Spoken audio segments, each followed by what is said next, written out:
నమస్తే, నేను మీ Gopi. Welcome back to our channel. ఈరోజు మనతో వచ్చరికి ఇన్ఫ్లుయెన్సర్స్ కమ్ యాక్టర్స్ ఉన్నారు. సో స్వాతి నాయుడు గారు, అదేవిధంగా వైఎస్ సత్య ఉన్నారు. సో వాళ్ళతో మాట్లాడదాం. సో ఇద్దరికి హాయ్. హలో.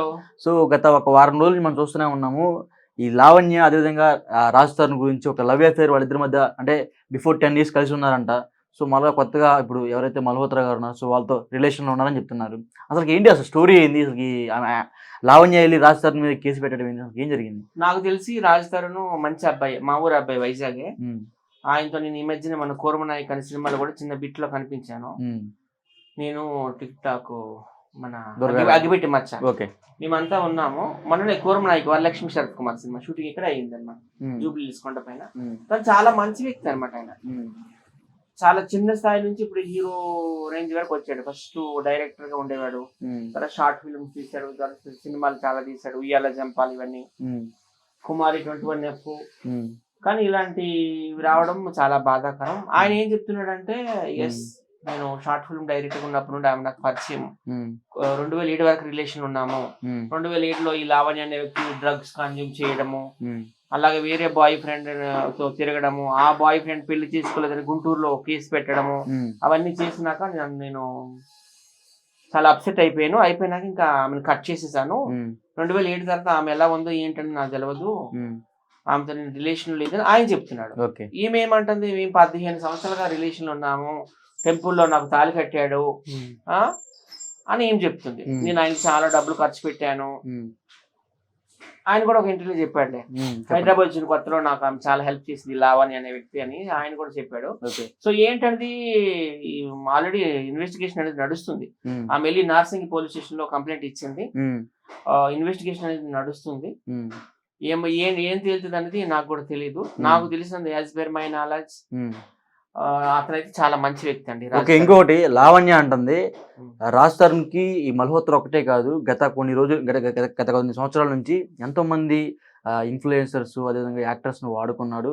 ముఖ్యంగా మొన్న తెర మీద ఒక పేరు వచ్చింది, ఆ పేరు బయట చెప్పకూడదు. ఆమె ఒక Bigg Boss celebrity Haryana. So ఆమె పేరు కూడా ఒక తెర మీద వచ్చింది, ఈ లావణ్య అనే అమ్మాయి తెచ్చింది. సో దాని గురించి మీరు ఏం చెప్తారు? ఈ విషయంలో లావణ్య అయితే తప్పు, ఎందుకంటే ఆడవాళ్ళ జీవితమే కదా.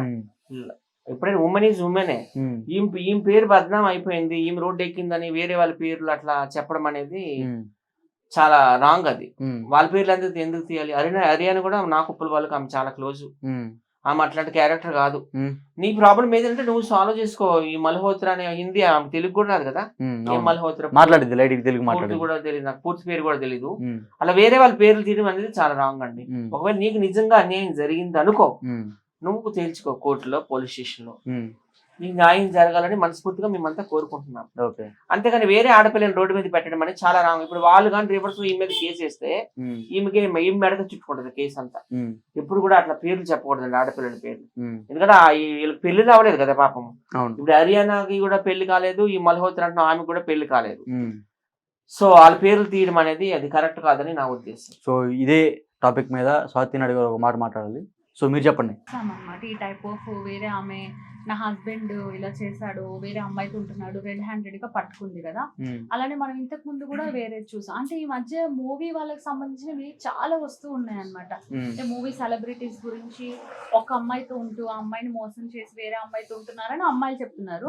అబ్బాయిలు ఏం చెప్తున్నారంటే, లేదు ఈమెనే వేరేగా ఉంది, నన్ను వదిలేసింది, నేను ఒక మగాన్ని కదా, నేను ఒంటరిగా ఎందుకు ఉండాలి, కాబట్టి నేను వేరే వాళ్ళతో ఇచ్చేసాను అంటున్నారు. నేను అనేది ఏంటంటే, ఇలాంటి గొడవలన్నిటికీ పరిష్కారం ఏంటంటే, ఎప్పుడైనా ఒకళ్ళు విడిపోయినప్పుడు పోలీస్ స్టేషన్ కి వెళ్ళి కంప్లైంట్ రాసుకోవాలి. ఇద్దరు రిలేషన్ ఉన్నాం, అది పెళ్లియా లేకపోతే అడల్ట్ ఇద్దరు కలిసి ఉండొచ్చు అని కూడా లీగల్ అంటున్నారు కదా. అలా ఉన్నాము, ఇప్పుడు మేము విడిపోతున్నాం, ఇక మీదట నా లైఫ్ నాది, ఆయన లైఫ్ ఆమెది, మళ్ళా డిస్టర్బ్ చేయొద్దు అని ఒక పోలీస్ లెటర్ రాసేసుకుంటే నెక్స్ట్ టైం వీళ్ళు ఎవరైనా వచ్చి చెప్పినా ఆల్రెడీ పోలీస్ వాళ్ళ దగ్గర ప్రూఫ్ ఉంటుంది. ఇంకొకటి, ఈ లావణ్య కేసులో ఆల్రెడీ రాజ్ తరుణ్ డ్రగ్స్ కేసులో ఇరికిచ్చాడని లావణ్య కంప్లైంట్ లో ఫిర్యాదు చేసింది. సో దాని మీద ఏం చెప్తారు? అవును, అంటే ఇప్పుడు ఒకరి మీద ఒకళ్ళు ప్రేమగా ఉన్నప్పుడు వాళ్ళు ఎన్ని తప్పులు చేసినా సమస్య పోతాయి. ఎప్పుడైతే ఇద్దరు విడిపోయి ఉన్నప్పటికీ అన్ని తప్పులు కనిపిస్తాయి. సో ఈమె ఏం చేసింది ఆయనకి కనిపిస్తుంది తప్పులని, ఆమె ఏం చేసింది ఇట్లా కనిపిస్తుంది. సో అది నిజం ఉండొచ్చు, అబద్ధం ఉండొచ్చు. ఇప్పుడు ఇందాక సత్య చెప్తున్నాడు కదా, ఈమె వేరే వాళ్ళతో ఉంది, నాకు నచ్చలేదు వదిలేసానని. ఈమె ఏమంటుంది, అతను వేరే వాళ్ళతో ఉన్నారు. కొందరు అందుకే అడుగుతున్నారు ఆమెని, మరి నువ్వు పెళ్లి చేసుకున్నాను అంటున్నావు కదా, మరి ఆయన వేరే వాళ్ళతో తిరుగుతూ ఉంటే నువ్వెందుకు దాన్ని అడ్డుకోలేదు, నువ్వెందుకు కామ్గా ఉన్నావు, ఇప్పుడు ఎందుకు వచ్చి చెప్తున్నావు అవును అని చెప్పేసి. సో ఇంకోటి ఏంటి, లివింగ్ రిలేషన్ కి అందరు ఇప్పుడు మొగ్గు చూపుతున్నారు. ఈ లివింగ్ రిలేషన్ అడల్టరీ అనేది అబ్బాయిలకి ఎక్కువ బెనిఫిట్ అవుతుంది. ఎందుకంటే ఎన్ని రోజులు కావాలంటే అన్ని రోజులు కలిసి ఉండొచ్చు. అవసరం లేనప్పుడు అవును మన మధ్య అగ్రిమెంట్ ఏం లేదు కదా, లివింగ్ లో ఉన్నాం, ఇప్పుడు నాకు నచ్చలేదు నేను విడిపోయి వెళ్ళిపోతానని చెప్పొచ్చు అనమాట. అలా కాకుండా అదే ఆడవాళ్ళకి అనుకో చాలా ఇబ్బంది అవుతుంది. ఎందుకంటే సహజంగా చాలా మంది ఆడవాళ్ళు మోసపోతూ ఉంటారు. అబ్బాయికి కావాల్సింది ఏంటి అనేది జరుగుతుంది లివింగ్ లో, పెళ్లి అనేది చేసుకోవట్లేదు. సో అలా జరుగుతుంది కాబట్టి ఎక్కువగా ఆడవాళ్ళు కూడా లివింగ్ కి ఇంట్రెస్ట్ చూపించకుండా ఓకే మీ ఇద్దరు ఉండాలనుకుంటే మ్యారేజ్ చేసేసుకోండి, దట్ ఈస్ గ్రేట్. అట్లీస్ట్ అడగడానికి ఒక హక్కు ఉంటది కదా, నాకు పెళ్లి అయింది, ఇది నా హస్బెండ్, నువ్వు ఎలా తింటుందో తిరుగుతున్నావు అని అమ్మాయి అడగడానికి ఉంటది. అబ్బాయిలు అందరూ అంతేనండి, తిరుగుతూ ఉంటారు, ఈయన కూడా అంతే అయి ఉండొచ్చు, మనకు తెలియదు. చెప్పండి. సో కాబట్టి అమ్మాయిలు జాగ్రత్తగా ఉండాలి. సో ఇంకొకటి, ఆ లావణ్య అనే తను పోయేది పోకుండా మళ్ళీ కొత్త కొత్త పేర్లు తెర మీద చేస్తుంది. సో వాళ్ళ లైఫ్ పాడైపోతుంది కదా, సో దాని గురించి ఏం చెప్తారు? దాంట్లో కూడా ఎంతో కొంత నిజం ఉండుండొచ్చు. ఎందుకంటే మరీ ఏమీ తెలియని వాళ్ళ మీద నిందేసేస్తే ఎవరు ఊరుకోరు కదా. అంటే వాళ్ళు కాల్స్ మాట్లాడుకోవడము, కొద్దిగా క్లోజ్ ఫ్రెండ్స్ గా ఉండడము, కలిసి ఏదైనా ఫంక్షన్స్ కి వెళ్ళడము, ఇలా జరుగుతూ ఉండడం వల్ల కూడా ఒక భార్య గాని ఒక గర్ల్ ఫ్రెండ్ గాని ముందే మన పర్సన్ అంటే మనకే సొంతం అనుకుంటారు కదా. మూవీ ఇండస్ట్రీ అంటే ఇటు సహజంగానే వేరే వాళ్ళతో యాక్ట్ చేయాల్సి ఉంటుంది, వేరే కాంటాక్ట్స్ ఉంటుంది. ఏదైనా అంటే అవును మూవీ పరంగా మాట్లాడుతున్నానని కూడా చెప్పేస్తారు. ఇప్పుడు నార్మల్ ఫ్యామిలీస్ అంటే అంత చెప్పుకోలేరు. ఆఫీస్ అయిపోయింది కదా ఇప్పుడు ఆమె నీకు ఎందుకు కాల్ మెసేజ్ చేస్తుందని అడుగుతారు.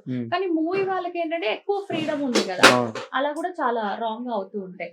కాకపోతే అబ్బాయిలు కూడా ఒకరితో రిలేషన్ ఉన్నప్పుడు దానికి ఇంపార్టెన్స్ ఇస్తూ ఉండాలి. రోజుకు ఒక కొత్త ఫిగర్ కనబడితే వాళ్ళతోటి కనెక్ట్ అయిపోతే ఎట్లా? నాకు కూడా చాలా మంది లైన్ ఇస్తారు రోజు, కానీ నేను కనెక్ట్ అవ్వట్లేదు కదా. సో అలా అంటే మన లైఫ్ ఏంటి, మన పరిధి ఏంటి మనం తెలుసుకుని ఉంటే ఇలాంటి గొడవలకి దూరంగా ఉంటాం. సో ఫైనల్ గా ఒక మాటలో చెప్పాలంటే రాజ్ తరుణ్ విషయం మీద సో మీ ఇద్దరు ఏం చెప్తారు? నాకు తెలిసి రాజ్ తరుణ్ చాలా మంచి వ్యక్తి, మా వైజాగ్ అబ్బాయి. ఓకే, రాజ్ తరుణ్ మంచి వ్యక్తి అయితే లావణ్య చెడ్డదేనా? ఇప్పుడు లావణ్య చెడుగా కాదన్నది ముందు టెస్ట్ చేయాలి. డ్రగ్స్ కి ఎడిక్ట్ అయింది అంటున్నారు కదా, సో ఆమెకి టెస్ట్ చేయాలి. మొన్న హేమ అక్కడ చేసినట్టు ఆమె డ్రగ్స్ కన్జ్యూమ్ చేసినట్టు వచ్చినట్టయితే తప్పు అంతా ఆమెది. తర్వాత ఈయన ఒక ఎలిగేషన్ అది నిజమో తెలియదు కానీ ఈయన కూడా ఒక మాట అన్నాడు కదా, ఇక్కడ ఒక నాతో లవ్ లో ఉంటుండగా వేరే ఆయనతో ఆమెకి రిలేషన్ ఉంది, ఆయన మీద కేసు వేసింది గుంటూరులో అన్నాడు కదా, అది కూడా వెళ్ళి ఎంక్వైరీ చేయాలి. అందులో ఎంత నిజం ఉంది ఎంత అబద్ధం ఉంది. సో ఎవరు తప్పు ఉన్నా కానీ శిక్ష వేయాలి. నాకైతే మాత్రం రాజధాని తప్పలేదని అనిపిస్తుంది. సో ఇద్దరికి థ్యాంక్స్. వెల్కమ్.